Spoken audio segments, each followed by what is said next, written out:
नमस्ते दोस्तों। जितने भी बच्चे कमेंट कर रहे थे कि सर प्रॉफिट और लॉस का वीडियो बना दीजिए, प्रॉफिट और लॉस का, तो मैं आपके लिए प्रॉफिट और लॉस का एक इंपॉर्टेंट वीडियो लेकर के आया हूं आज।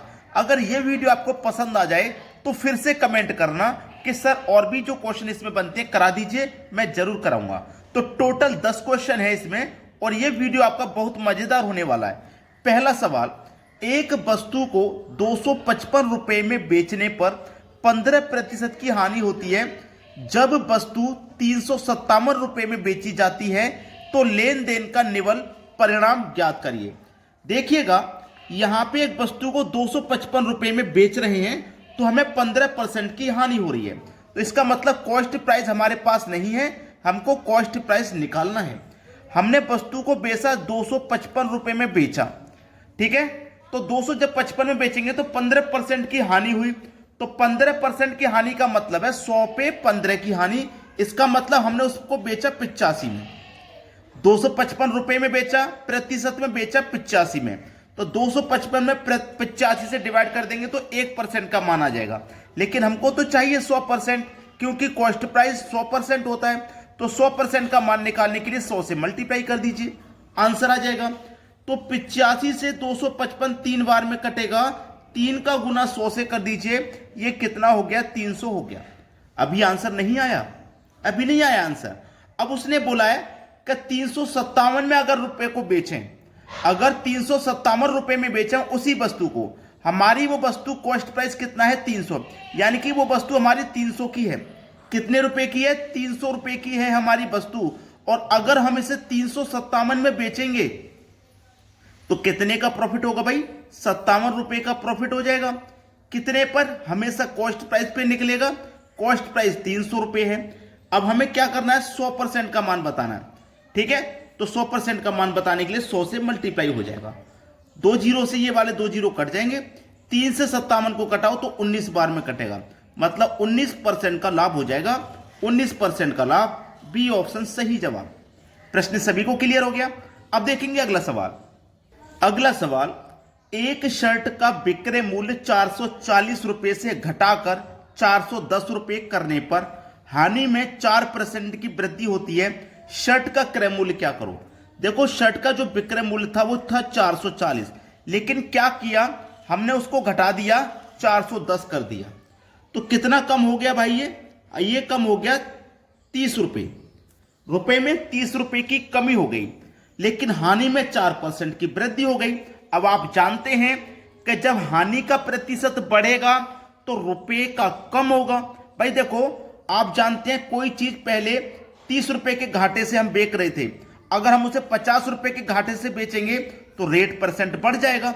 जैसे यहां पे बढ़ गया 4%, तो यहां पे 4% बढ़ा, रुपए में 30 रुपए की कमी हो गई। जैसे ही 4% की वैल्यू बढ़ी, हानि जैसे ही 4% की हानि हुई, हमें रुपए में तुरंत 30 रुपए की हानि हो गई। तो 4% का मान 30 है। यहां पे हानि 30 रुपए की, प्रतिशत में हानि 4 रुपए की, और हमें निकालना है 100% का मान। तो 100% का मान निकालने के लिए 100 से मल्टीप्लाई कर दो। तो 4 से 100 कटेगा 25 बार में, और 30 का गुना 25 से कर दो, ये हो जाएगा 750। पहला ऑप्शन हो जाएगा सवाल का बिल्कुल सही जवाब। अब देखेंगे अगला प्रश्न। अगला सवाल है, एक व्यक्ति ने एक कुर्सी 580 रुपए में खरीदी। देखो कितने में खरीदी? 580 में खरीदी। 25% का लाभ प्राप्त करने के लिए उसे कुर्सी को किस मूल्य पर बेचना चाहिए? देखो, हमने 580 में खरीदी है, खरीदने का मतलब कॉस्ट प्राइस। तो कॉस्ट प्राइस क्या होता है? 100%, यानी कि रुपए में खरीदी 580 में, और अपने आप में इसका मान जो होगा वो 100, यानी कि 100 की वैल्यू कितनी है? 580। अब क्या करना है? किसी भी चीज पर हमें 25% का फायदा चाहिए, तो 100 में 25 जोड़ के ही तो बेचेंगे, मतलब 125 हो गया। सवाल यहीं पे खत्म। 25 से कटाओ 5 बार में, 25 से कटाओ इसको 4 बार में, और 4 से इसको कटाओ, 4 एक कम 4, 1 बचेगा 18, 4 चौके 16, 2 बचेगा 20, 4 पंजे 20, 145 बार में। अब 5 का और 145 का मल्टीप्लाई कर दो। 5 गुने 5, 25 का 5, हासिल लगे 2, 5 चौको 20, 20 में 2 जोड़ो तो 22, हासिल के फिर से 2, 5 एकम 5 और 2 7, तो ये हो गया आपका 725 आंसर, यानी कि बी ऑप्शन बिल्कुल करेक्ट जवाब है। अब देखेंगे अगला सवाल। अगला सवाल, रवि द्वारा खरीदी गई मेज का क्रय मूल्य 1600 रुपये है। मेज का मूल्य कितना है? 1600 रुपये। ठीक है, अपने आप में मूल्य कितना? 100 रुपये। आप जानते हैं कि मूलधन अपने आप में 100% होता है। ठीक है, अब किसी चीज का मूलधन 1600 रुपये है तो उसका मूल्य प्रतिशत में अपने आप में 100% होता है, तो 100 से डिवाइड। अब इस मेज को 10 की हानि पर बेचा, 10 की हानि पे, तो कोई भी चीज अपने आप में 100%, 10 की हानि पे बेचेंगे तो इसका मतलब 90 में बेचेंगे। बस खत्म हो गया सवाल। 2 जीरो से 2 जीरो हो गया, खत्म। 16 निम्मा 144 और एक ये जीरो, सवाल खत्म। पहला ऑप्शन हो जाएगा आपके क्वेश्चन का बिल्कुल सही जवाब। कोई भी बच्चा ऐसा है जिसकी समझ में अगर नहीं आ रहा है तो हमें कमेंट में जवाब जरूर पूछें। अब देखेंगे अगला सवाल। अगला सवाल, एक वस्तु को 450 रुपए में बेचने पर रियान को 10% की हानि हुई, 12% लाभ अर्जित करने के लिए उसे उस वस्तु को किस मूल्य पर बेचना चाहिए था? बहुत अच्छा सवाल। देखो, एक वस्तु को 450 रुपए में बेचा, 450 रुपए में एक वस्तु को जब बेचा गया तो रियान को 10% की हानि हुई। 450 में बेचा और 10 की हानि हुई, 10 की हानि हुई मतलब 100 की चीज को 10 की हानि पे बेचेंगे तो 90 में बेचेंगे। इसका मतलब ये 450 में बेच रहे हैं, यहां 90 में बेच रहे हैं, तो 90 की वैल्यू 450। ठीक है, चलिए हमें 12% का लाभ अर्जित करना है, तो 100 में 12 जोड़ दो, मतलब 112 की वैल्यू निकाल लीजिए।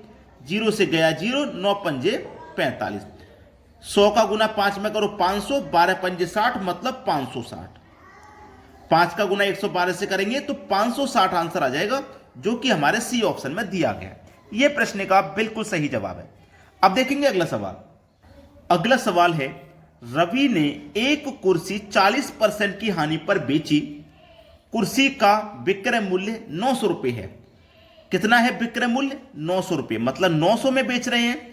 यहां 40% की हानि पर बेच रहे हैं, मतलब 100 पे 40 की हानि, इसका मतलब 60 में बेचेंगे। क्लियर है ना? क्रय मूल्य निकालना है, मतलब 100% का मान निकालना है, 100 से मल्टीप्लाई कर दीजिए, खत्म।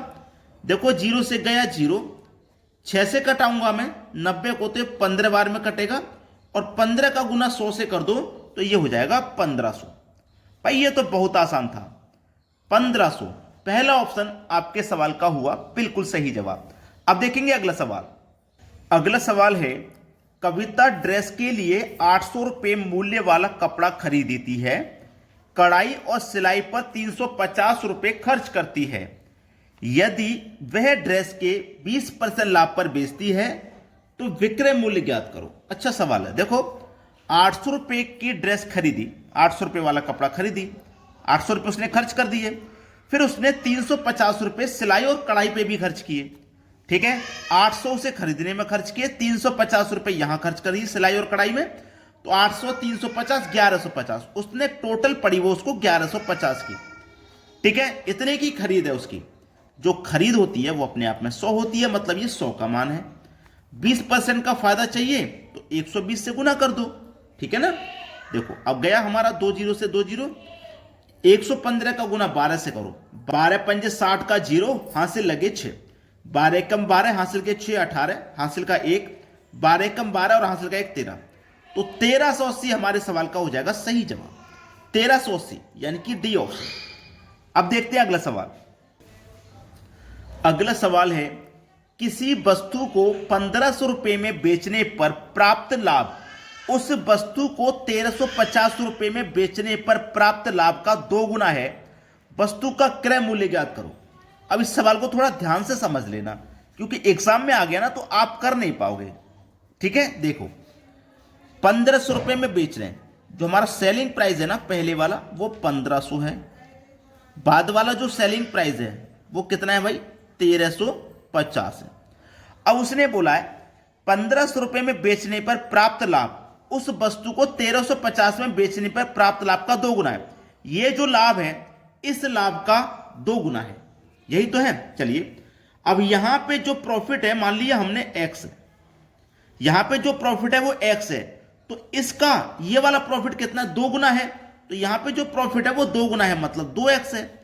तो मैं सेलिंग प्राइस में से प्रॉफिट को अगर माइनस कर देता हूं तो मूलधन बचेगा। क्लियर ना? यहां भी सेलिंग प्राइस में से अगर मैं प्रॉफिट को माइनस कर देता हूं तो प्रिंसिपल बचेगा, मूलधन बचेगा, और ये अपने आप में क्या हो जाएगा, प्रिंसिपल यानी कि मूलधन बराबर हो जाएगा। ठीक है, माइनस का 2x इधर आके प्लस का 2x, प्लस के 2x में से माइनस के x घटेगा तो 1x बच जाएगा। ठीक है, माइनस का 1350 इधर आके प्लस का है, इधर आके माइनस का, तो इधर आके 150 हो गया, यानी कि 1500 में से 1350 माइनस होगा तो 150 बचेगा। मतलब x की जो वैल्यू है वो 150 है, और x को हमने क्या माना था, प्रॉफिट ही तो माना है। अब देखो 1350 में हमने कोई वस्तु बेची जिसमें प्रॉफिट है हमारा 150 का, तो 150 माइनस कर दो, प्रिंसिपल बचेगा। कितना बचेगा, प्रिंसिपल 1200। भाई क्रय मूल्य तो पूछा है, प्रिंसिपल ही तो पूछा है, प्रिंसिपल 1200, पहला ऑप्शन सही है। आप यहां से भी निकाल सकते थे, हमारे पास यहां पे सेलिंग प्राइस 1500 है, माइनस कर दो प्रॉफिट को, तो देखो प्रॉफिट हमारा कितना है, एक्स का मान 150, एक्स का मान 150, 150 का 2 गुना हो जाएगा 300, तो 1500 में से 300 माइनस कर दो तो 1200। दोनों में से किसी के मूल्य से निकाल सकते हो आप, ऐसी बात नहीं है। ठीक है, आंसर आ गया आपका 1200। अब देखते हैं अगला सवाल। अगला सवाल है, कोई वस्तु 640 रुपए में बेचकर किसी व्यक्ति को वस्तु के विक्रय मूल्य पर 15% की हानि होती है। वस्तु के क्रय मूल्य पर 15% लाभ प्राप्त करने के लिए उसे वस्तु को किस मूल्य पर बेचना चाहिए। बहुत अच्छा सवाल है, थोड़ा ध्यान से समझ लीजिए इस सवाल को। ठीक है, 15% की हमें क्या हो रही है, हानि। तो 15% की जो फ्रैक्शन वैल्यू होती है वो होती है 3/20, मतलब 20 रुपए की हम किसी चीज को बेच रहे हैं। ठीक है, तो लॉस हो रहा है हम उस पर 3 रुपए का, तो इसका मतलब कॉस्ट प्राइस वस्तु का कितना होगा, 23 रुपए होगा। 23 रुपए की चीज को हम 20 रुपए में बेचेंगे तभी तो 3 रुपए का हानि होगा। समझ में आ गई ना बात? चलिए, हम यहां पे कितने बेच रहे हैं, 640 रुपए में बेच रहे हैं, 640 में तो बेच रहे हैं, यहां कितने में बेच रहे हैं, 20 में, यहां 640 यहां 20 बराबर हो जाएगा। ठीक है, इनटू क्रय मूल्य हमारा कितना, 23 रुपए है, क्रय मूल्य निकालेंगे, इनटू भाई हम 100% का मान निकालते हैं, यहां पे हमारा क्रय मूल्य 23% हो, 23 का मान निकाल लिया हमने। तो देखो ये कितना हो जाएगा, 0 से गया 0, 2 से कटेगा ये 32 बार में, और 32 का 23 का गुना कर दो तो ये हो जाएगा 736, यानी कि कॉस्ट प्राइस हमारा 736 रुपए है। तो 736 हमारा कॉस्ट प्राइस है, और कॉस्ट प्राइस अपने आप में क्या होता है, 100, मतलब ये 100 की वैल्यू है। हमें 15% का लाभ प्राप्त करना है, तो इसका मतलब 115 से गुना कर दीजिए। ठीक है, अब इन दोनों का जब आप मल्टीप्लाई करोगे 3 संख्या वाला, तो इसका जो आंसर आएगा 844640, ये आ जाएगा। इन दोनों का मल्टीप्लाई करोगे ये आ जाएगा, लेकिन बट्टे में 2 जीरो भी हैं, तो 2 संख्या बाद दशमलव लगा दीजिए, 846.40, पहला ऑप्शन हो जाएगा सही जवाब। बात सभी को क्लियर हो गई? अब देखेंगे अगला प्रश्न। अगला प्रश्न है, एक विशेष लेन देन में 14 सही 2/7% का लाभ हुआ, क्रय मूल्य विक्रय मूल्य का कितने अंश है। इसकी जो फ्रैक्शन वैल्यू होती है 14 सही 2/7% की जो फ्रैक्शन वैल्यू होती है 1/7 होती है, जिसमें ये क्या है आपका कॉस्ट प्राइस। देखो प्रश्न में ध्यान देना, आपने एक प्रश्न ऐसा ही देखा था जिसमें हमने इसको अभी अभी सेलिंग प्राइस लिया था, अब यहां पे हम कॉस्ट प्राइस ले रहे हैं, तो प्रश्न के अनुसार ही तो ले रहे हैं। क्या पूछा है, विक्रय मूल्य। जब विक्रय मूल्य पूछा तो यहां विक्रय मूल्य तो हो नहीं सकता, क्रय मूल्य होगा, और जब क्रय मूल्य पूछा है तो ये क्रय मूल्य हो नहीं सकता, विक्रय मूल्य होगा। इस चीज को समझना, क्लियर ना, इस चीज को समझना। जब इस चीज को समझ गए तो सवाल आपका आसानी से हो जाएगा। ठीक है, यानी कि कॉस्ट प्राइस 7 है, 7 पे 1 रुपए का हमारा प्रॉफिट। ठीक है, चलिए कॉस्ट प्राइस हमारा 7 है, प्रॉफिट हमारा 1 का है। ठीक है, तो सेलिंग प्राइस हमारा क्या होगा, 7 रुपए की चीज पे 1 का प्रॉफिट है, मतलब हम उसे 8 में बेचेंगे, 7 की चीज को 8 में बेचेंगे तभी तो 1 का प्रॉफिट होगा। उसने पूछा है क्रय मूल्य विक्रय मूल्य का कितने अंश है, क्रय मूल्य विक्रय मूल्य का कितने अंश है, विक्रय मूल्य के रिस्पेक्ट में पूछा है। कौन पूछा है, क्रय मूल्य। जो पूछा है उसको ऊपर लिख देना, जिसके रिस्पेक्ट में पूछा उसे नीचे लिख देना, आंसर आ गया भाई 7/8, यानी कि ये डी ऑप्शन आपके सवाल का हो जाएगा बिल्कुल सही जवाब। अब बहुत से बच्चे हैं जिन्होंने वीडियो को पूरा देखा है, और पूरा जो बच्चे वीडियो को देखते हैं ना वो सारी चीजें सीखते हैं, कभी कोई गलती नहीं करते, और वो वीडियो में आके सभी बच्चे लाइक करें और शेयर करें। ठीक है दोस्तों, वीडियो देखने के लिए बहुत बहुत धन्यवाद।